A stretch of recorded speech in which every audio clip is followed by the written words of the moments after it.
Gusto kitang kausapin. About si En. Kung tayo pinurusa mo yung mga baso, buda plato kunin siya dong artaw. Gusto kong magsumbong. Gusto kong magkwento. Tayo na guilty ka. Na hinarampos mo yung mga gamit ko sa kusina.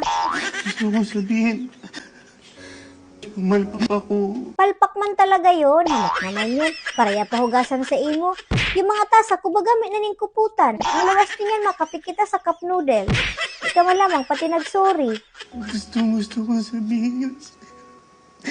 Pero...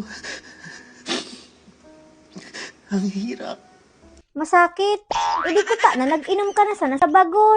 Yung baga pwede na pakagamitan ninyo. Panggatarambakon sana ninyo. Tapos panggahuraton sana ninyo ako maghurugas ninyan. Takot na takot ako. Ay, maski sino talaga matakot. Hamak na yun na hinampos mo yung toaster ko dun sa dingding. Kasi hindi ko alam ba? Nabaad ano, na magkaong ka mo sa dahon ng saging. Ay, naiiso talaga.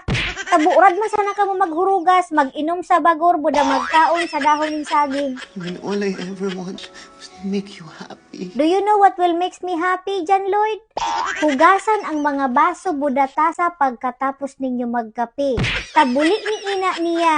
Pag ako natigbak, kahihilak nyo to.